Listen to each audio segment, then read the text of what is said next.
الحمد لله نحمده ونستعينه ونستغفره ونؤمن به ونتوكل عليه ونعوذ بالله من شرور أنفسنا ومن سيئات أعمالنا من يهد الله فلا مضل له ومن يضلل فلا هادي له نشهد أن لا إله إلا الله وحده لا شريك له ونشهد أن سيدنا ونبينا ومولانا محمدا عبده ورسوله صلى الله تعالى عليه وعلى آله وأصحابه وأتباعه وأزواجه وذرياته وبارك وسلم تسليما كثيرا كثيرا أما بعد.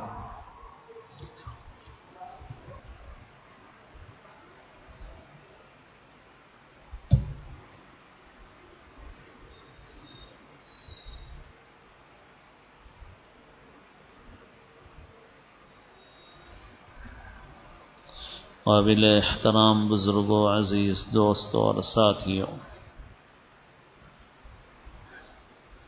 آج شعبان کی 15ویں رات ہے۔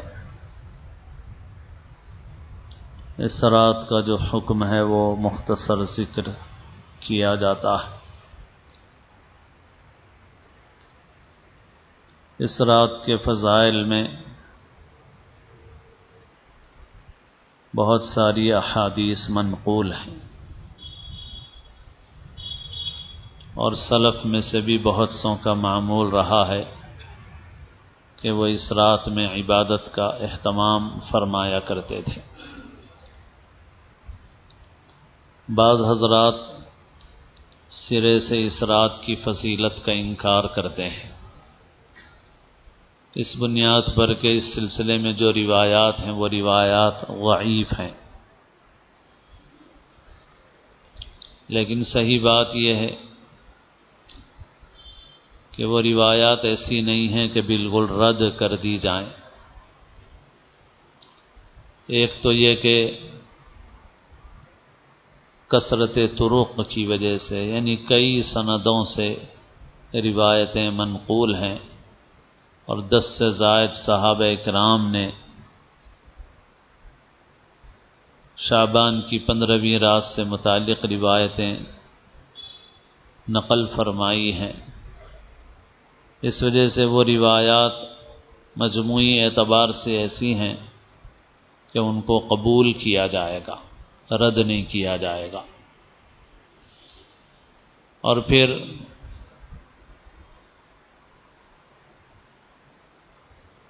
کئی ایک علماء جو ان حضرات سے تعلق رکھتے ہیں جو اس رات کا انکار کرتے ہیں، وہ علماء بھی اس رات کو بے اصل نہیں مانتے۔ جیسے علامہ ابن تیمیہ رحمۃ اللہ علیہ نے بھی اس رات کو بالکل بے اصل نہیں مانا، اور اسی طرح سے اس زمانے میں شیخ ناصر الدین البانی کے متعلق ان حضرات کو اعتماد ہے، تو شیخ ناصر الدین البانی نے بھی نصف شعبان سے متعلق بعض روایتوں کو صحیح اور معتبر تسلیم کیا۔ اس وجہ سے بس خلاصہ ذکر کیا جا رہا ہے، لمبی بات نہیں ذکر کی جا رہی ہے۔ خلاصہ یہ ہے کہ یہ رات بے اصل نہیں ہے، اس کی اصل ہے، بنیاد ہے، اور اس رات میں عبادت کا اہتمام سلف سے بھی منقول ہے۔ سلف میں سے بھی بہت سے لوگ اس رات میں عبادت کا اہتمام کرتے تھے۔ البتہ اس رات میں عبادت کا کوئی مخصوص طریقہ یہ ثابت نہیں ہے۔ یاسین شریف والا عمل بھی کسی حدیث میں نہیں ہے، البتہ ایک جائز عمل کہا جا سکتا ہے۔ جیسے ہم لوگ اور مختلف اعمال کرتے ہیں، ان کا درجہ سنت کا نہیں ہوتا، جائز کا ہوتا ہے۔ تو ایسے ہی ہو سکتا ہے کہ بعض بزرگوں نے یہ عمل بتایا ہو کہ فلاں فلاں مقصد کے لیے، سورہ یاسین شریف پڑھ کے دعائیں کرو 3 مرتبہ، تو کوئی 3 مرتبہ بھی پڑھ سکتا ہے، 5 مرتبہ بھی پڑھ سکتا ہے، اور نہ پڑھے تب بھی گناہ کی بات نہیں ہے۔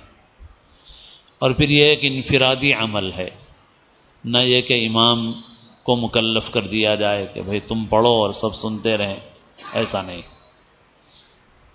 کم سے کم ایسے موقع پہ خود پڑھ لے اگر پڑھنا چاہے، تو یہ عمل انفرادی ہے اور یہ سنت کا درجہ نہیں رکھتا، البتہ ایک مباح اور جائز عمل ہے، جو کرنا چاہے کر سکتا ہے۔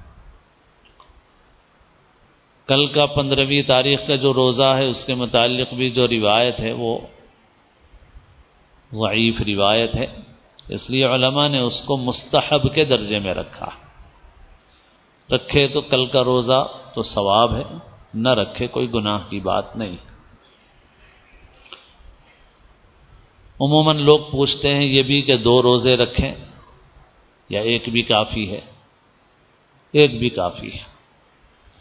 باقی آپ کا جی چاہے تو 13، 14، 15 چاند کی جو تاریخیں ہیں وہ ہر مہینے میں وہ تاریخیں مسنون روزوں کی ہیں، یعنی نفل روزہ رسول اللہ صلی اللہ علیہ وسلم ان تاریخوں میں رکھا کرتے تھے ہر مہینے میں۔ جیسے آپ پیر کو روزہ رکھتے تھے، جمعرات کو روزہ رکھتے تھے، چاند کی تاریخوں میں 13، 14، 15 کو روزہ رکھنے کا آپ کا معمول تھا۔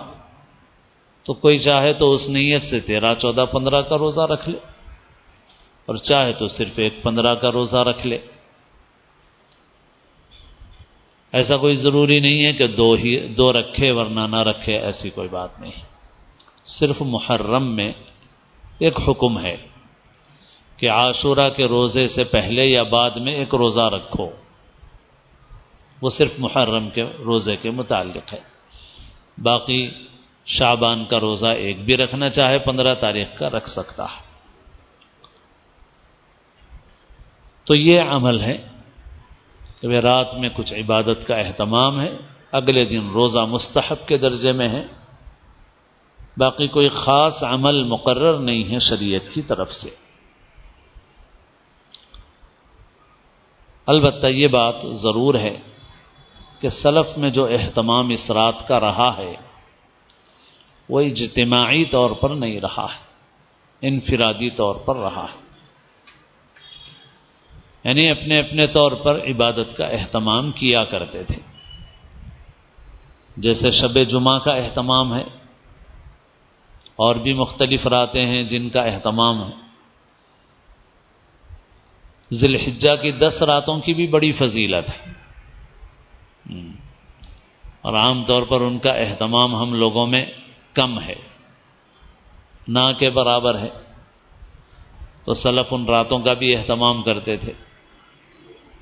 تو ذی الحجہ کی جو راتیں ہوتی ہیں ان راتوں میں بھی عبادت کا اہتمام ہے۔ تو ان سب راتوں میں اہتمام جو تھا وہ انفرادی طور پر تھا، اپنے اپنے طور پر کرتے تھے۔ مساجد میں جمع ہو کر اجتماعی طور پر عبادت کا اہتمام سلف میں نہیں تھا۔ ہم لوگ بھی دینی بات اس لیے سنا دیتے ہیں کہ امت کے احوال کے اعتبار سے ایسا کوئی موقع آئے اور اس موقع سے کچھ ضروری دینی باتیں سنا دی جائیں، بالخصوص اس طبقے کو جو عموماً دینی بات سننے کا موقع اس کو نہیں ملتا کسی بھی وجہ سے، چاہے اس طبقے کی اپنی کوتاہی کی وجہ سے ہو، وہ طبقہ دین کی بات سننے کے لیے عام طور پہ آتا نہیں ہے۔ تو اس وجہ سے ایسے موقعوں سے کچھ نہ کچھ دینی بات سنا دی جائے، اس لیے کچھ اہتمام اس کا کر لیتے ہیں۔ اس لیے ایسے موقعوں پر امت کو ایسی باتیں پہنچائی جائیں، سنائی جائیں جو امت کے احوال کے اعتبار سے ضروری ہوں، مفید ہوں، جس سے کوتاہیوں کی اصلاح ہو سکے، اور جو لوگ غفلت میں پڑے ہوئے ہیں وہ دین کی طرف، اللہ کی طرف، آخرت کی طرف رجوع ہوں، متوجہ ہوں، ایسی باتیں سنانے کی ضرورت ہے۔ اس رات کے متعلق جو روایات ہیں ان روایات میں یہ بھی ہے کہ اس رات میں اللہ تعالیٰ کی رحمت اور مغفرت بندوں کی طرف خاص طور پر متوجہ ہوتی ہے، اور اللہ تعالیٰ بے شمار بندوں کی مغفرت فرماتے ہیں۔ جیسے روایات میں ہے کہ بنو کلب کی بکریوں کے بالوں کے برابر بندوں کی اللہ تعالیٰ مغفرت فرما دیتے ہیں۔ البتہ کچھ لوگوں کا استثناء ذکر کیا گیا ہے کہ یہ وہ لوگ ہیں کہ جن کی بخشش اس رات میں بھی نہیں ہوتی، یعنی اگر وہ توبہ نہ کریں پکی۔ ان میں بہت سے نام ذکر کیے گئے ہیں۔ مشرک ہے، اللہ کے ساتھ شرک کرنے والا، کینہ رکھنے والا۔ کئی ایک روایتوں میں یہ دو چیزیں ذکر ہیں، مشرک اور مشاحن۔ اللہ کے ساتھ شرک کرنے والا، کینہ رکھنے والا، اللہ تعالیٰ اس کی مغفرت نہیں فرماتے جب تک کہ وہ اپنے اس عمل سے توبہ نہ کر لے، وہ مغفرت سے محروم رہتا ہے۔ اور ایسے ہی فرمایا گیا کہ شراب کا عادی ہے، ماں باپ کی نافرمانی کرنے والا، ان کو تکلیف پہنچانے والا ہے، رشتہ قطع کرنے والا ہے، ساحر اور جادوگر ہے، کاہن ہے، غیب کی خبریں بتانے والا ہے، قطع رحمی کرنے والا، رشتوں کو توڑنے والا ہے۔ یہ چیزیں ذکر کی گئی ہیں اور فرمایا کہ ان لوگوں کی مغفرت نہیں ہوتی۔ تو آج کی رات میں تمام ہی گناہوں سے سچی پکی توبہ کرنا چاہیے۔ جو ان گناہوں میں مبتلا ہو وہ ان گناہوں سے توبہ کرے، اور جو ان گناہوں کے علاوہ اور گناہوں میں مبتلا ہو ان گناہوں سے توبہ کرے۔ کسی نیکی کو آدمی معمولی نہ سمجھے، ہو سکتا ہے کہ اس نیکی میں اللہ کی مغفرت اور اس کی رضا چھپی ہوئی ہو، اور کسی گناہ کو معمولی نہ سمجھے کہ ہو سکتا ہے وہ گناہ اللہ کے غضب اور ناراضگی کا ذریعہ بن جائے۔ اس وجہ سے تمام ہی گناہوں سے سچی پکی توبہ کرنا چاہیے۔ جن گناہوں کا روایات میں ذکر کیا گیا ہے، ان میں سے ہمارے معاشرے میں جو چیزیں عام ہیں ان کی بڑی فکر کرنے کی ضرورت ہے۔ کینہ رکھنا، آپس میں دلوں کے اندر کدورت رکھنا، یہ ایک مومن کے شایان شان نہیں ہے۔ اللہ کے رسول صلی اللہ علیہ وسلم نے اخلاق کی تعلیم فرمائی، اور اخلاق کا تعلق اصل میں دل سے ہے۔ ظاہر کا رویہ بھی اس اخلاق کا ایک ثمرہ ہے، اس کی اہمیت بھی ہے اپنی جگہ پر، لیکن اصل نہیں ہے وہ، اصل ہے دل کی کیفیت۔ تو دل میں کسی کے متعلق کینہ نہ ہو، کدورت نہ ہو، اس کا اہتمام۔ اس رات میں اس موقع پر ایک اہتمام کیا جاتا ہے معافی مانگنے کا، اور بھی بعض مواقع پر کرتے ہیں ہم لوگ، جیسے حج کو جاتے وقت کرتے ہیں، اور خاص مواقع پر کرتے ہیں۔ تو اچھا ہے اہتمام، بھائی معافی مانگی جائے۔ البتہ غور کرنے کی ضرورت ہے کہ معافی مانگنا اس کے اندر حقیقت ہے یا محض رسم آ گئی ہے۔ بسا اوقات ایسا ہوتا ہے کہ اعمال کی شکل رہ جاتی ہے، رسم رہ جاتی ہے، حقیقت ختم ہو جاتی ہے۔ معافی مانگنے کے طریقے سے ہوتی ہے۔ حج کو جا رہے ہیں، اخبار میں چھاپ دیا کہ بھائی معاف کر دو، اعلان کر دیا کہ بھائی معاف کر دو، تو معافی مانگنے کی ایک رسم ہو گئی ہے۔ معافی مانگنا نہیں ہے، غور کرنے کی بات ہے، توجہ کرنے کی چیز ہے۔ اور پھر اس معافی مانگنے کی فکر پیدا ہوئی ہے تو اپنی زندگی کے طرز کو، طور طریق کو بھی صحیح کرنے کی ضرورت ہے۔ یہ نہیں کہ آج کی رات معافی مانگو، کل سے پھر وہی رنگ ہے۔ اصل تو یہی ہے، احساس ہوا کہ معافی مانگنا چاہیے، اس لیے کہ میرا طرز عمل ایسا ہے کہ میں لوگوں کو تکلیف پہنچایا کرتا ہوں، تو اب معافی مانگنے سے بھی پہلے یہ ہے کہ اپنا طرز عمل صحیح کرنا ہے کہ مجھ سے دوسروں کو تکلیف نہ پہنچے، میں اب ایسا کام نہ کروں جو تکلیف دینے والا ہو۔ زندگی ساری اسی اہتمام میں گزری کہ آشیانہ کسی شاخ چمن پہ بار نہ ہو۔ پوری زندگی اس فکر میں گزری کہ ہمارا آشیانہ چمن کی کسی شاخ کے اوپر بوجھ نہ بنے. تو ایسی زندگی گزارنا چاہیے، ہم سے تکلیف نہ پہنچے، ورنہ صرف رسم ہے. اسٹیٹس پہ رکھ دیا، واٹس ایپ پہ میسج کر دیا، اخبار میں اعلان کر دیا، جلسے میں اعلان کر دیا. دوستو سوچنے کی ضرورت ہے، غور کرنے کی ضرورت ہے. زندگی ایک دن ختم ہونے والی ہے.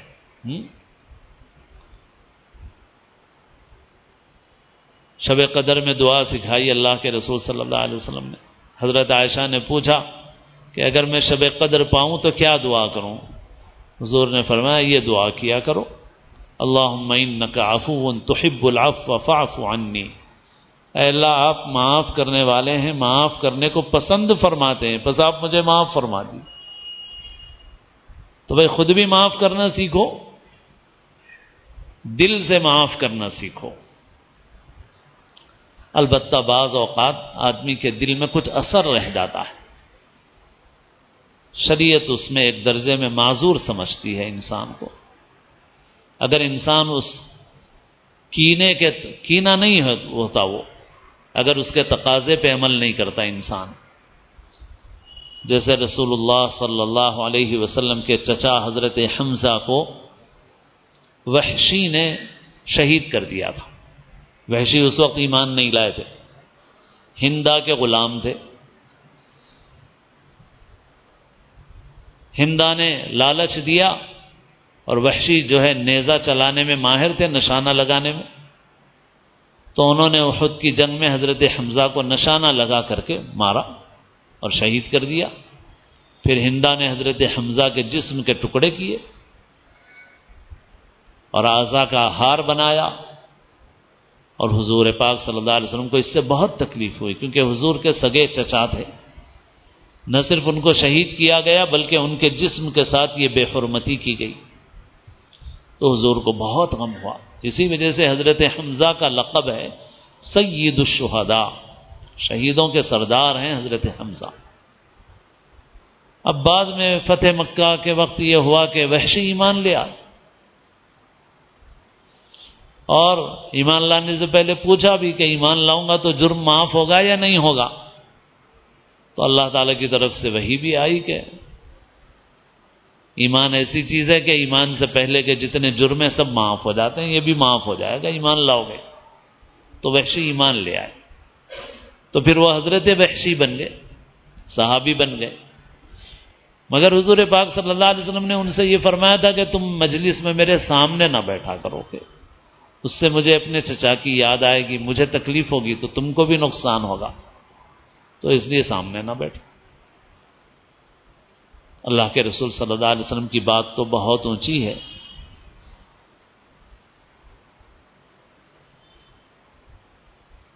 ہمارا آپ کا تو معاملہ بالکل ہی الگ ہے. مگر میں عرض کر رہا ہوں کہ کبھی ایسا ہوتا ہے کہ آدمی کو کسی سے کوئی تکلیف پہنچتی ہے اور آدمی دل سے معاف بھی کر دیتا ہے، مگر اس کا کچھ اثر رہ جاتا ہے، لیکن اس اثر کے تقاضے پہ عمل نہیں کرتا آدمی، یعنی بدلہ نہیں لیتا. نقصان پہنچانے کا موقع ملے تو نقصان بھی نہیں پہنچاتا. تو وہ جو تھوڑا سا رہ جاتا ہے دل میں، اس سے کوئی گناہ نہیں ہوتا. لیکن آدمی دل سے معاف کرے، اپنے دل کو پاک و صاف کر دے. بزرگوں کا، اولیاء اللہ کا کیا حال تھا؟ تو ایک شعر میں بیان کیا ہے اللہ والوں نے کہ آئین ماست سینہ چو آئینہ داشتن. ہمارا آئین اور دستور یہ ہے کہ ہم اپنے سینے کو آئینے کی طرح صاف رکھ لیں. آئین الگ لفظ ہے، آئینہ الگ لفظ ہے. آئینہ جو ہے شیشہ ہے، اور آئین کے معنی دستور کے ہیں. آئین ماست سینہ چو آئینہ داشتن. ہمارا آئین اور دستور یہ ہے کہ ہم اپنے سینے کو آئینے کی طرح صاف رکھتے ہیں. کفرست در طریقت ما کینہ داشتن. ہمارے راستے میں کینہ رکھنا کفر کرنے کے برابر ہے. تو اول تو خود بھی معاف کرے، دوسرے معافی مانگے، تو معافی مانگنا کی حقیقت کو اختیار کرے اور اپنے طرز زندگی کو بدلے کہ معافی مانگنے کی نوبت بھی نہ آئے، آئندہ تکلیف نہ پہنچائے کسی کو. اس کا اہتمام ضروری ہے، مگر ایسا محسوس ہو رہا ہے کہ یہ ایک رسم بن گئی ہے. حج کے سفر کے موقع پر بھی اس کا خوب مشاہدہ ہوتا ہے اور اچھی طرح سمجھ میں آتی ہے یہ بات کہ یہ محض ایک رسم بن گئی ہے. آدمی حقوق نہیں ادا کرتا،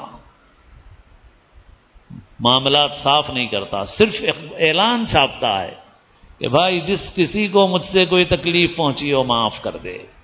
میرے دوستو کچھ نہیں ہے یہ، اللہ کے نزدیک اس عمل کی کوئی حقیقت نہیں ہے. ہمارے بزرگوں میں سے ایک بزرگ سے تعلق ہوا ایک صاحب کا جو رشوت لیا کرتے تھے. سرکاری ملازم تھے.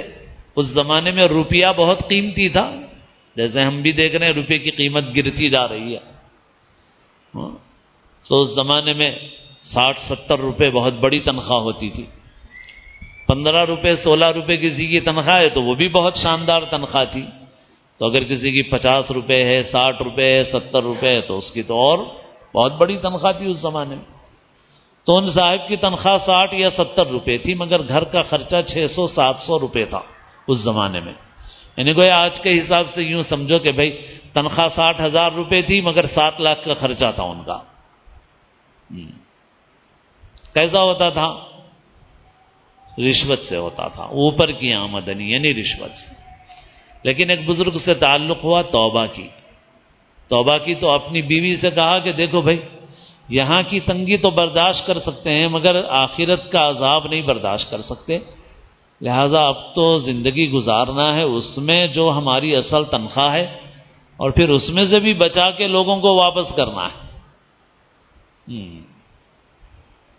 اس میں سے بھی بچا کے لوگوں کو واپس کرنا ہے. اب آپ بتائیے کہ جس آدمی کی عادت پڑی ہوئی ہو اس زمانے کے 600-700 روپے میں مہینہ گزارنے کی، وہ اب اگر 60 روپے سے بھی کم میں گزارے اور 40 روپے میں گزارے تو کتنی مشکل. ہم لوگ تو کر بھی نہیں سکتے ایسے مجاہدے، لیکن جن کو اللہ توفیق دیتے ہیں تو ان کے لیے آسان ہو جاتا ہے. حضرت فضیل بن عیاض، آج ان کا نام اولیاء اللہ کی فہرست میں ہے. مشائخ کے جو سلسلے ہیں ان سلسلوں میں نام لیا جاتا ہے کہ بھئی ہمارے شیخ یہ ہیں، ان کے شیخ یہ ہیں، ان کے شیخ یہ ہیں، ان کے شیخ یہ ہیں، تو اس میں نام آتا ہے حضرت فضیل بن عیاض کا. حضرت فضیل بن عیاض باضابطہ ڈاکو تھے، ڈاکہ ڈالتے تھے، لیکن انہوں نے توبہ کی. اور توبہ کی تو ایسی توبہ کی، توبہ کرنے کے بعد ہر ایک سے جا کے جس سے مانگ سکتے تھے اس سے معافی مانگ، جس کو دے سکتے تھے اس کو مال دیا، جس کو نہیں دے سکتے تھے اس سے معافی مانگی. تو تب جا کے اپنے وقت کے بہت بڑے ولی بن گئے. اخبار میں چھاپنے سے ولی بن جاتے تو ہم لوگ سارے فضیل بن عیاض بن جاتے. پھر واٹس ایپ پہ میسج کرنے سے معافی ہو جاتی ہے تو ہم لوگ سب فضیل بن عیاض بن جاتے.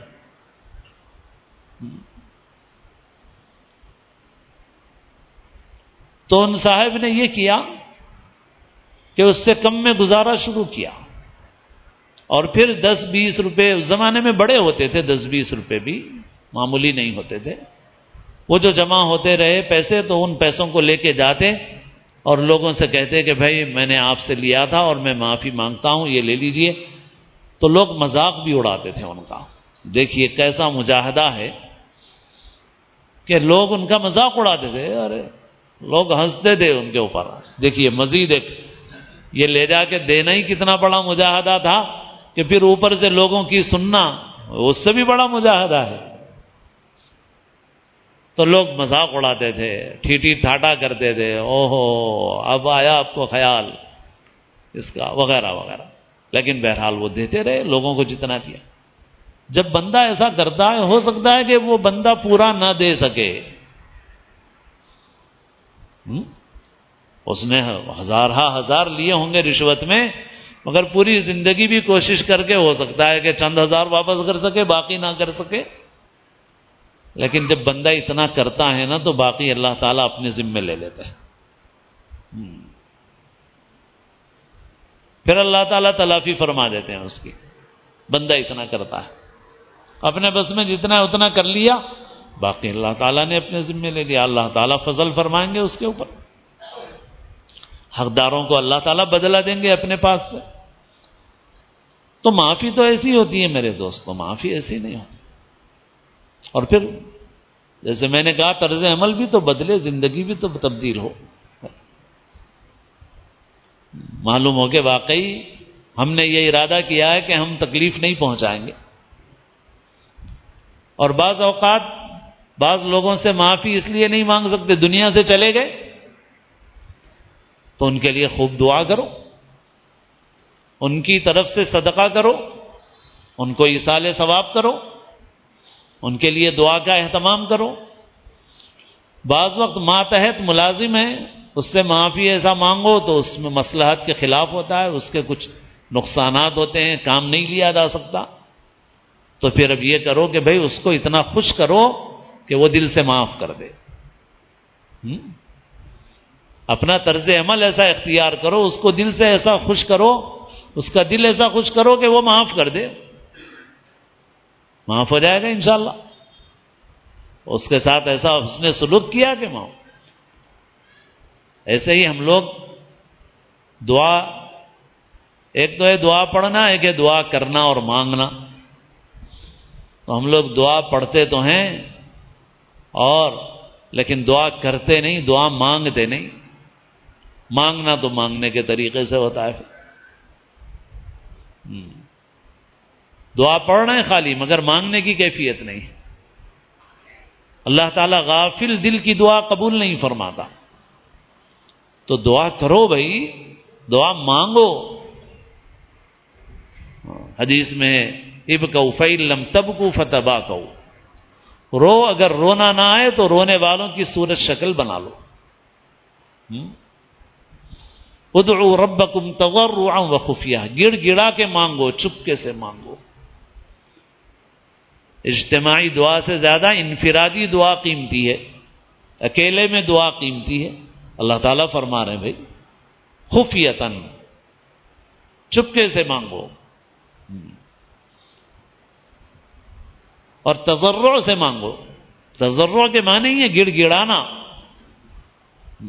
دل روئے، گڑ گڑائے۔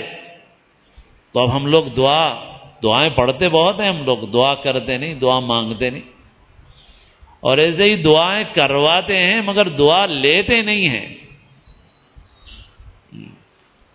جیسے یہ معافی لینے کا طریقہ بتایا کہ بھئی جس کے ساتھ زیادتی کی اتنا حسن سلوک کرو کہ وہ دل سے معاف کر دے اور تلافی ہو جائے۔ ایسے ہی ایک بات یہ بھی ہے کہ دعا لو تو دعا کروائیں، کبھی کبھی کوئی منع نہیں ہے۔ اللہ کے رسول صلی اللہ علیہ وسلم نے حضرت عمر کو عمرے کے لیے رخصت کرتے ہوئے فرمایا اشرکنا یا اخی فی صالح دعائک ولا تنسنا، کہ ہم کو اپنی نیک دعاؤں میں شریک رکھنا اور نہ بھولنا۔ لیکن یہ بھی ایک رسم ہو گئی، دعا کروائے، دعا لے آدمی، ایسی خدمت کرے، ایسا احسان کرے، ایسا حسن سلوک کرے کہ دعا دے آدمی، دل سے دعا دے، کسی مصیبت زدہ کے کام آؤ۔ مولانا عبد الکریم پاریخ صاحب رحمۃ اللہ علیہ کے متعلق سنا کہ وہ یہ فرمایا کرتے تھے کہ جب آدمی کسی مصیبت میں پھنسا ہو اور اس سے خلاصی چاہے تو کسی مصیبت زدہ شخص کے لیے اس مصیبت سے خلاصی کا انتظام کر دے۔ یعنی مثال کے طور پہ کوئی جیسے صاحب گنجائش لوگوں کے بڑے بڑے مسئلے پھنستے ہیں، انکم ٹیکس والے آ گئے، 50 لاکھ دینا پڑ رہا ہے، 1 کروڑ دینا پڑ رہا، تو بھائی کوئی شریف آدمی ایسا ہے کہ جو 5 لاکھ روپے کے قرض میں پھنسا ہوا ہے، ہم تو 50 لاکھ کا بھی انکم ٹیکس دے دیں گے آخر میں مجبوری آئے گی تو، لیکن ایک شخص ایسا ہے جو 5 لاکھ کے قرض میں پھنسا ہوا ہے، شریف آدمی ہے، مانگتا نہیں ہے اور 5 لاکھ کی چکی میں پیس رہا ہے. تو ہم نے ساری تدبیریں جو ہم کر رہے ہیں وہ کریں، مگر ایک تدبیر یہ کریں کہ اس آدمی کو 5 لاکھ روپے دے کے قرض سے آزاد کرا دیں. اب آپ غور کیجئے کہ اس آدمی کا پورا بوجھ ختم کر دیا، ختم، بوجھ ہے ہی نہیں باقی. اور ہم میں سے بہت سے لوگ ایسے ہیں جن کو 2, 4, 5 لاکھ کی کوئی اہمیت بھی نہیں. بیت الخلا بنا رہے ہیں لوگ 5 لاکھ کے.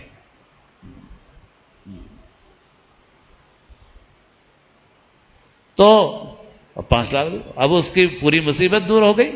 من نفس عن مؤمن قربہ والا معاملہ ہو گیا. کسی مومن سے کوئی بڑی مصیبت دور کر دی. حدیث میں ہے کہ اللہ تعالیٰ قیامت کی مصیبتوں میں سے بڑی مصیبت دور فرمائے گا اور دنیا کی بھی مصیبتیں دور فرما دے گا اللہ. تو مولانا فرمایا کرتے تھے کہ یہ ایک مجرب ہے کہ اگر ایسا کرے آدمی تو بڑی سے بڑی مصیبت سے انسان خلاصی پا جاتا ہے. تو یہ کیا ہے بھائی، یہ کیسا ہوتا ہے ایسا اس لیے ہوتا ہے کہ ایک ضرورت مند مجبور شخص کی دعا لی ہم نے. تو دعا کروانے کی بھی رسم ہے، منع نہیں ہے، مگر رسم ہو گئی ہے. دعا لینے کی بات نہیں ہے، دعا لینے کا ہے تمام.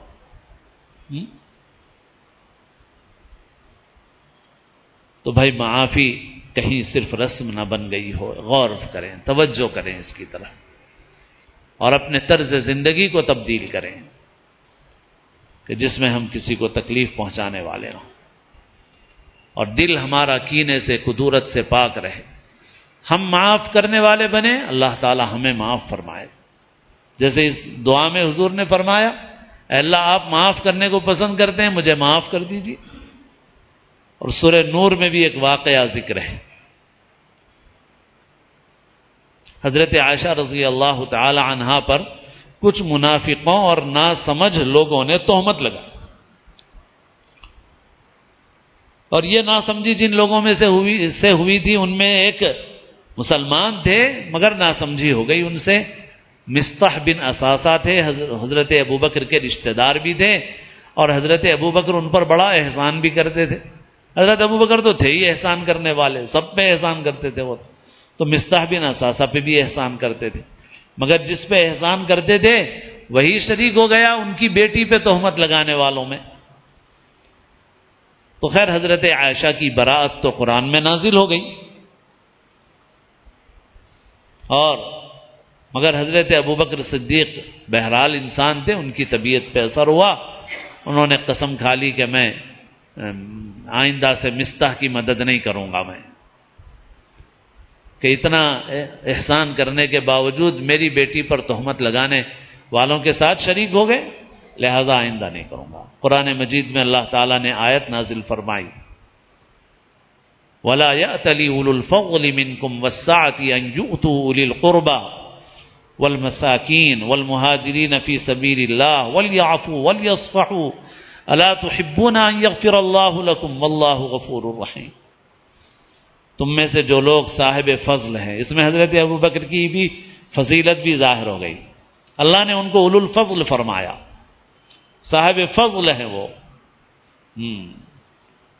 اللہ نے ان کو فضیلت دی ہے، اونچے اخلاق دیے ہیں، اونچی صفات اللہ نے ان کو دی.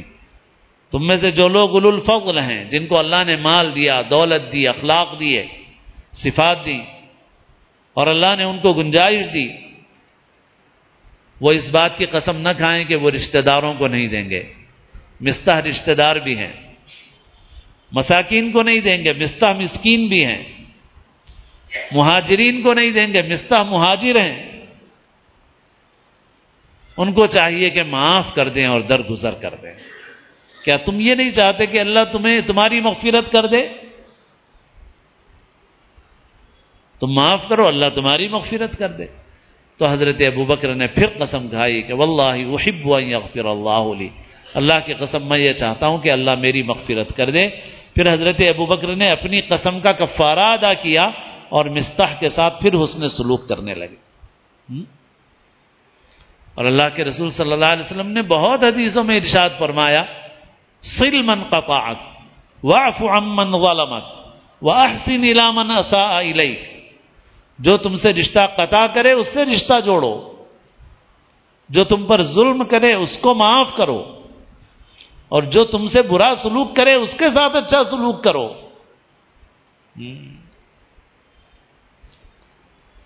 ہم لوگوں کو یاد نہیں ہے یہ سبق، اسی لیے آج ہمارے گھروں میں جھگڑے ہیں، خاندانوں میں تو اتنے جھگڑے ہیں کہ کچھ پوچھئے مت، اتنے جھگڑے ہیں کچھ پوچھئے مت، جھگڑے ہی جھگڑے، برابری والا معاملہ چل رہا، ناپ تول والا، وہی چل رہی ہے لڑائی۔ انہوں نے جو ایسا کیا جیسے کو تیسا، اور ہمارے نبی صلی اللہ علیہ وسلم کی تعلیم کیا ہے؟ جو رشتہ توڑے اس سے رشتہ جوڑو، جو ظلم کرے اسے معاف کرو، جو برا سلوک کرے اس کے ساتھ احسان کرو۔ اگر ہم اس پہ عمل کر لیں، ہمارے رشتہ داروں میں، خاندانوں میں جو جھگڑے ہیں وہ سارے ختم ہو جائیں۔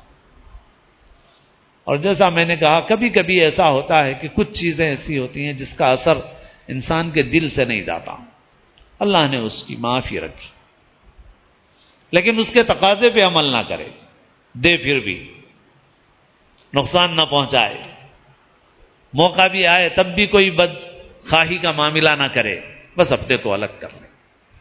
بعض ایسے ہوتے ہیں کہ جن سے مسلسل تعلق رکھنا پھر مزید مسائل کا سبب بن جاتا ہے، تو ٹھیک ہے بھائی، اپنی جگہ پہ رہو، ختم، اتنا کافی ہے، مگر دل صاف کر لو، حسن سلوک کا موقع ہے حسن سلوک کرو، نقصان پہنچانے کا موقع مل جائے پھر بھی نہ پہنچاؤ، بس اتنا کافی ہے۔ انشاءاللہ یہ سمجھا جائے گا کہ اس نے اپنے دل میں تو نہیں رکھا کچھ، کینہ نہیں ہے، کپٹ نہیں ہے۔ تو بہرحال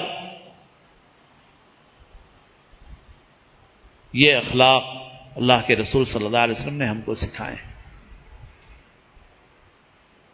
تو بہرحال میرے دوستو، یہ چند باتیں عرض کر دی گئی ہیں، اللہ تعالیٰ مجھے بھی توفیق نصیب فرمائے، آپ کو بھی توفیق نصیب فرمائے، اور جو کچھ احوال ہیں وہ آپ کے سامنے ہیں، وقت کا جو حصہ باقی ہے اس کو صحیح طریقے سے گزار لیں، رات میں جس قدر ہو سکے نوافل کا اہتمام کر لیجئے، دعا کا اہتمام کر لیجئے، اور تنہائی میں کریں تو زیادہ بہتر ہے۔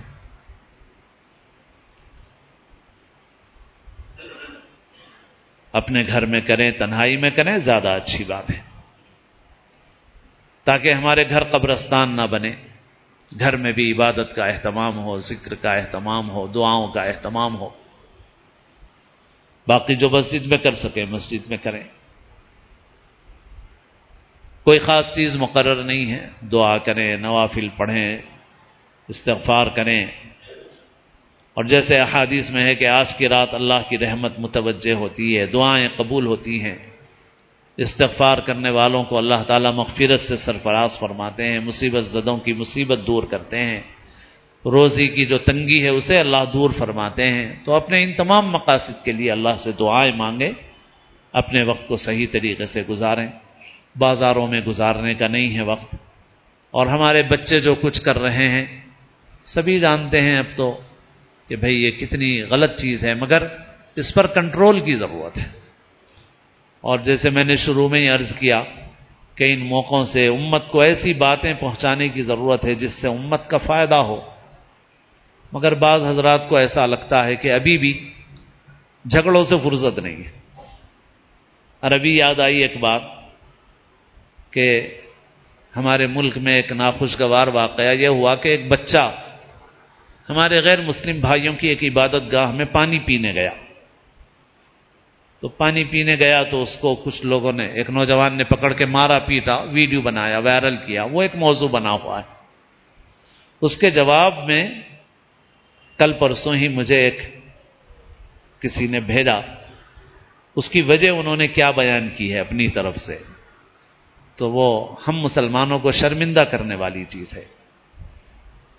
اس نے ایک غیر مسلم نے کلپ بنا کے یوٹیوب پہ ڈالا اور اس نے ان تمام مسجدوں کے بورڈ باضابطہ اس کے فوٹوز لے کے اس نے اپنے ویڈیو میں بیان کیے کہ یہ سب وہ مسجدیں ہیں جہاں لکھا ہوا ہے کہ ہم فلاں مسلک پہ عمل کرتے ہیں، اس کے علاوہ کوئی اس مسجد کے اندر داخل نہ ہو، داخل ہوگا تو نتیجے کا وہ خود ذمہ دار ہوگا۔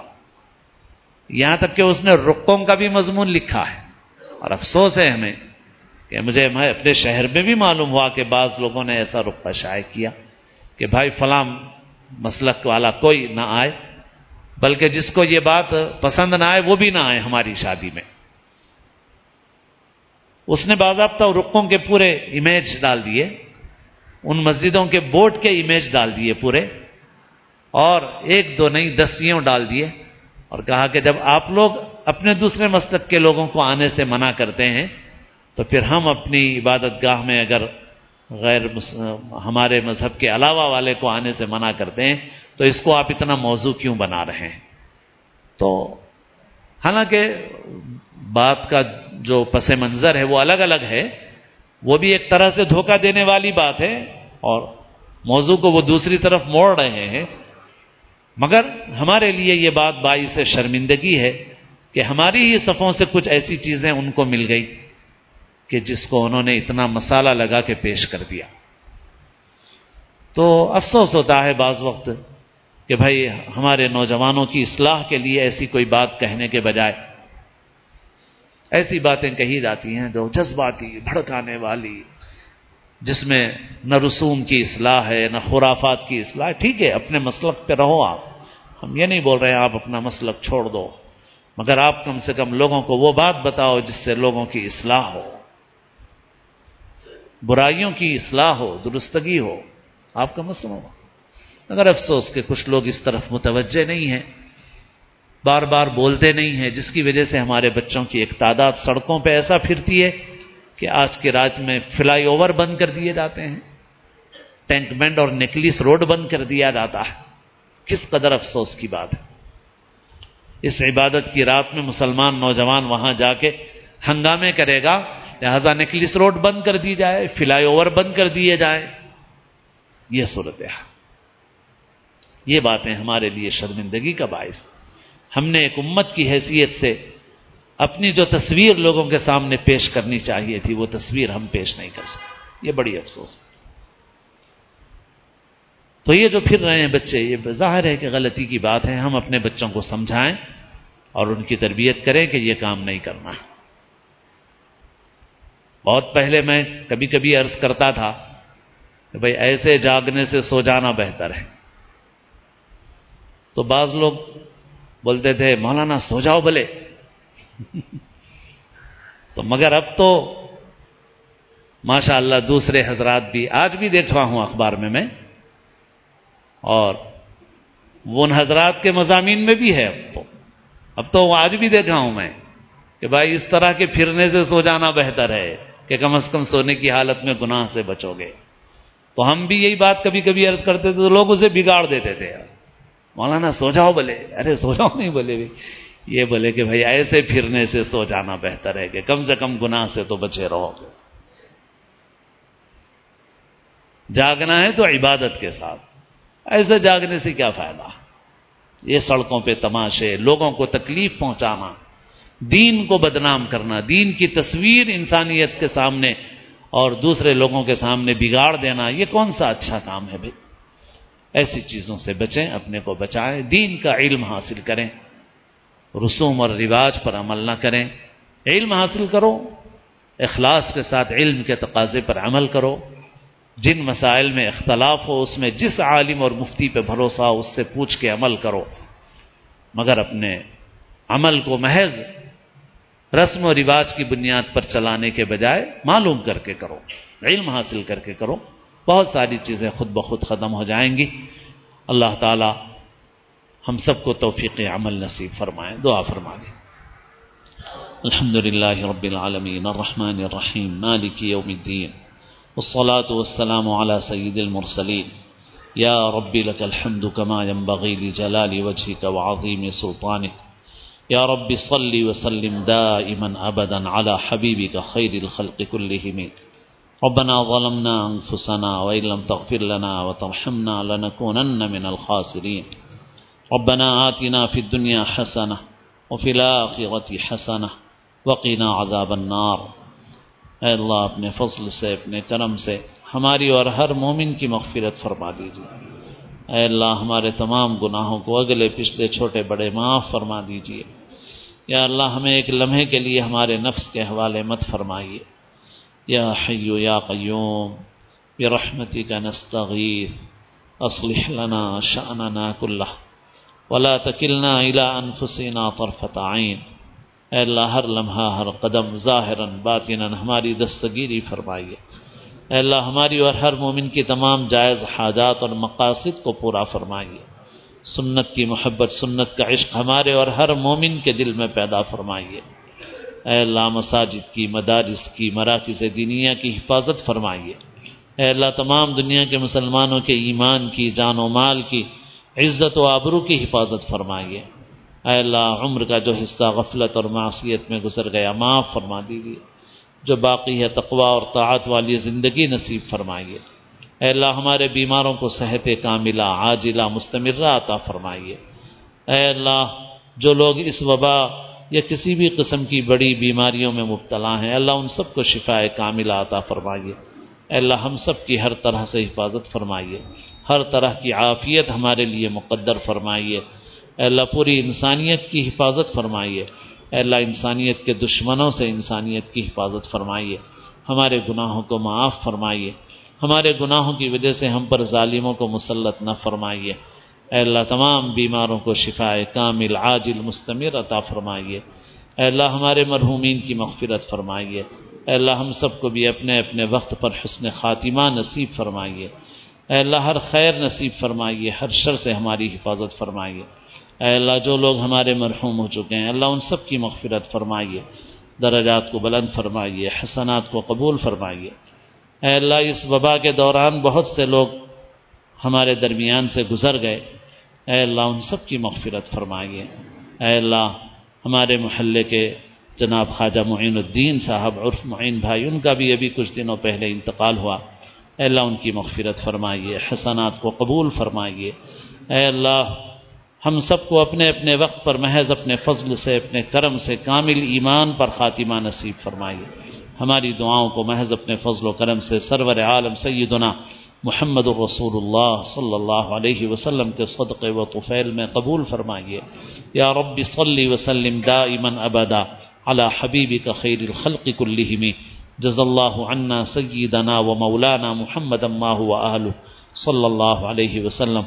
سبحان ربک رب العزة عما یصفون وسلام علی المرسلین والحمد للہ رب